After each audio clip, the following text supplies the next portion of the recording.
অনেকের কাছে রিলেট করবে না, আমার কাছে করবে না, হয়তো শুনতে ভালো লাগে, দেখতে ভালো লাগে, ওনাদের অপরচুনিটিসটা আছে, but as a human being, normal person হয়তো সবার এই চান্সটা থাকে না। সো আই হোপ আমার এই এক্সপিরিয়েন্স থেকে আপনারা বুঝতে পারবেন। তো ইউজুয়ালি আমাদের পিএম মিটিং বা আমাদের ওয়ার্কফ্লোতে কি হয়, আমরা মিটিং করি না, রাইট? বিভিন্ন আমাদের মিটিং থাকে, ডেভেলপার থাকে, কিউএ থাকে, স্টেক হোল্ডার থাকে বা ফাউন্ডার থাকে, এদের সাথে মিটিং হয়। মিটিং এর পর তারপর দেখা যায় একটা ডিসিশন হয়, ঠিক আছে আমরা এই কাজ করবো, এই কাজ করব।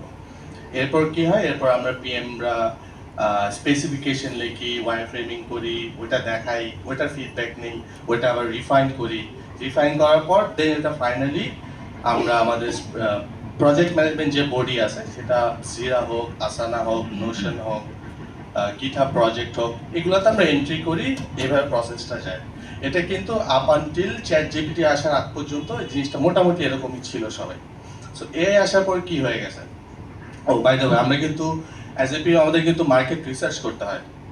সো আমি ডাব্লিউপি মিডিয়াতে আমার 3টা প্লাগইন নিয়ে দেখি। তো এগুলার কিন্তু ইন্ডিভিজুয়ালি কম্পিটিটর ওয়েবসাইটে যে আমার রিসার্চ করা, দেখা কি করছে, চেঞ্জ লক কি, এগুলো কিন্তু আমি যদি করি আমার মার্কেট রিসার্চ 1-2 দিন চলে যাবে, আমার কোম্পানি আমার বের করে দিবে, তুমি আমি ইনএফিশিয়েন্ট কেন। সো এটা এফিসিয়েন্সি আমি কিভাবে আনছি, জ্যাপিয়ারের নাম তো অনেকেই শুনছেন আপনারা।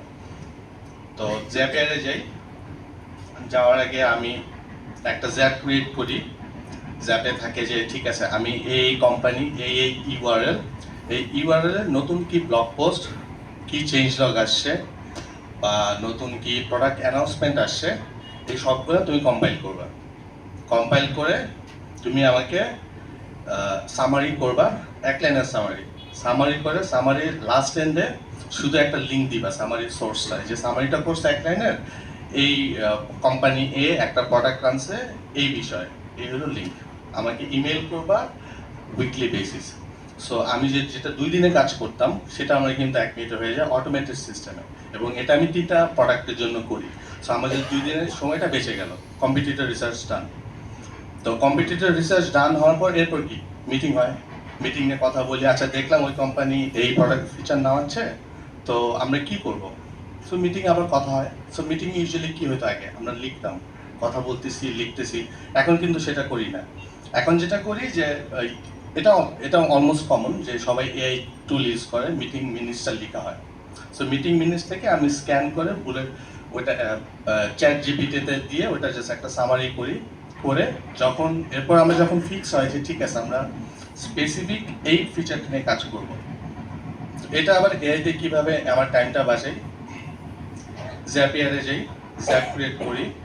এই জ্যাপিয়ারটা অনেক পুরান, এটা সবাই জানেন। সো জ্যাপিয়ারে যাওয়ার পর আমি ওকে বলি যে আমার যে এই টেক্সট, এই টেক্সটটা 3টা এআই টুলের মাধ্যমে তুমি ফিল্টার করবা।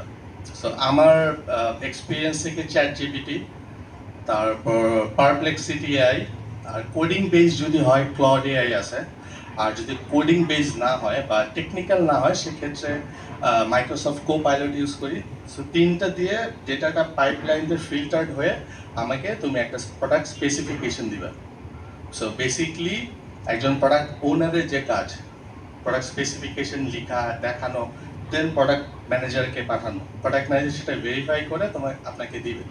সো প্রোডাক্ট ওনারের কাজটা আমাকে করে দিতেছে, ওটা দেন আমি একটু ফাইন টিউন করি, কারণ প্রোডাক্ট স্পেসিফিকেশন 100% এখন ওরা এআই দিতে পারে না, অনেক কনটেক্সট মিসিং থাকে, বা আমি যদি ফুল কনটেক্সট দিতে যাই আমার হয়তো 1 প্যারাগ্রাফ 2 প্যারাগ্রাফ লেখা লাগবে, এত সময় নেই।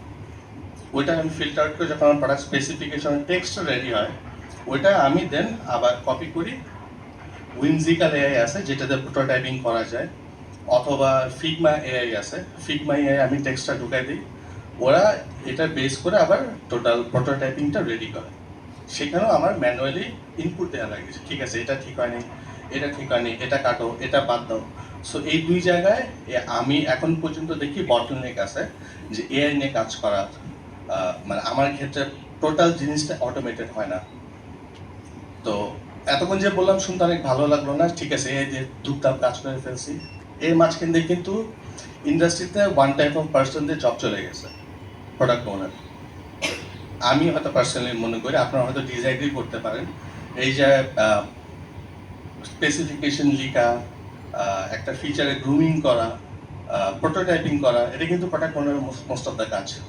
সো প্রোডাক্ট ওনারদের জব চলে গেছে, এটা যেমন ভালো দিক আছে খারাপ দিক আছে। সো এইভাবে আমি আমার ওয়ার্ক ফ্লোটা করি। অ্যান্ড আরেকটা জিনিস হলো, অনেকে হয়তো কোম্পানিতে টুল ইউজ করেন কমিউনিকেশনের জন্য, স্ল্যাক আর ডিসকর্ড, অনেক টুল ইউজ করতে পারেন। তো সব কিছু সবসময় মিটিংয়ে হয় না। দেখা যায় আমরা কথা বলতেছি, কথার মাঝখানে, কনভারসেশনের মাঝখানে একটা আইডিয়া চলে আসলো। তো আমরা যেটা কি করছি যে স্ল্যাকে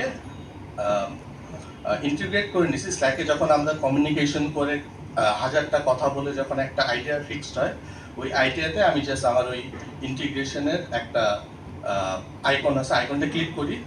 ওইটা যে টেক্সটটা স্ল্যাকে ছিল, এটা তিনটা বা দুইটা যেটাই সেট করেন আপনারা, এর মাধ্যমে ওই টেক্সটগুলো ফিল্টার্ড হয়ে আমার যে প্রজেক্ট ম্যানেজমেন্ট টুলটা আছে, প্রজেক্ট ম্যানেজমেন্ট টুল অ্যাড হয়ে অলরেডি আমার ব্যাকলগে রেডি হয়ে যায়। সো আমরা এইভাবে এর কাজগুলো করে থাকি। সো এর পাশাপাশি আমাদের কোম্পানিতে মেটাবেস নামে একটা টুল ইউজ করে, এটা আপনার customer data management. So customer একটা উইকে যদি সেল বেশি হয়, একটা উইকে যদি সেল কম হয়, কোনো রিজনে যদি দেখা যাচ্ছে যে আমি সেল কম পাচ্ছি, কোনো special package, business pro, starter, agency, কোনো প্যাকেজ সেল বেশি হয়েছে কম হয়েছে, অটোমেটিক আমার কাছে মেসেজ আসে, যেটা আমার হয়তো ইন্ডিভিজুয়ালি দেখতে গেলে সময় লাগবে। সো আপনারা হয়তো মনে করতেছেন যে এআই আসছে, পিএম এ জব থাকবে না। পিএম এ জব থাকবে, আপনি যদি এআই টুলগুলো ইউজ করে আপনার সময়টা বাঁচাতে পারেন, আপনি এফিশিয়েন্ট হতে পারেন। আপনি যদি এফিশিয়েন্ট না হন, আপনি যদি এখন আগের সিস্টেমে পিএম কাজগুলো করেন, দেখা যাবে আপনি ইনএফিশিয়েন্ট হয়ে যাবেন। সো দ্যাটস হাউ আমরা এআইটা ইউজ করি আমাদের ডেইলি ওয়ার্ক লাইফ ফোর্সে।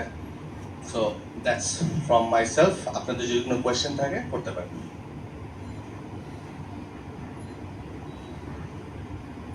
আপনাদের কোম্পানি যদি পিএম ম্যানেজমেন্টে এআই ইন্টিগ্রেট করা বা anything related to that question থাকলে করতে পারেন।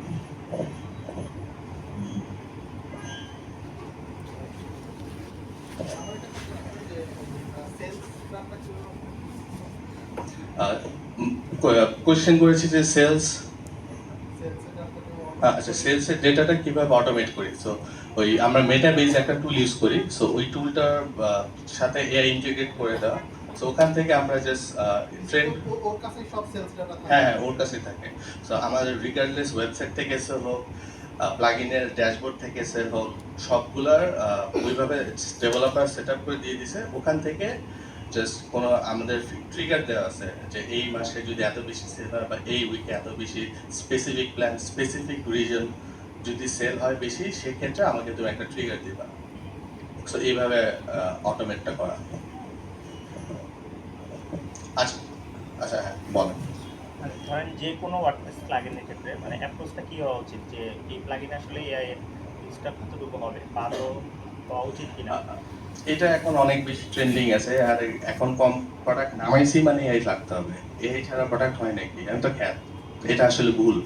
ইনফ্যাক্ট আমি আমার পার্সোনাল একটা প্রোডাক্ট নামাইতেছি, এআই দরকার আছে, বাট এআই থাকবে দেখে আপনার প্রোডাক্ট চলবে বা প্রোডাক্ট আপনার যাতে উঠবে, এআই ছাড়া প্রোডাক্ট যাতে উঠবে এটা এরকম না।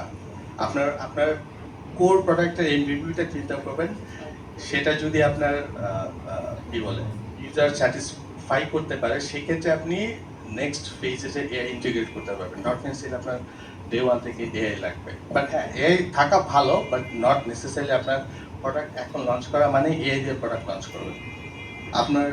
আর এআই দিয়ে সবাই কেন বলে যে আপনি কম খরচে যত শুরু করতে পারেন, আপনি এআই দিয়ে শুরু করলে প্রত্যেকটা টোকেনে আপনার সার্টেন সেন্স দিতে হবে। সো আপনার অলরেডি চার্ট বিল্ড আপ হয়ে যাবে। এগুলো ম্যানেজ করা, হ্যাসেল দিয়ে করে, এগুলো একটু ঝামেলার বিষয় আছে। তাই আমি বলবো ছোটোখাটো রাখেন, এর আপাতত দরকার নেই। প্রোডাক্ট লঞ্চ করেন, প্রোডাক্ট যদি চলে আপনি ডেফিনেটলি এই রিচ করতে পারবেন। আচ্ছা আচ্ছা, কোশ্চেন যেহেতু নেই, ঠিক আছে, থ্যাংক ইউ আমার বকবক শোনার জন্য। টেলিগ্রামে আমাকে যে কেউ মেসেজ করলে আমি অ্যান্সার করবো। আপনার যদি পরে যদি কোনো কোয়েশ্চেন থাকে বা কোনো হেল্প যদি লাগে, সো থ্যাংক ইউ।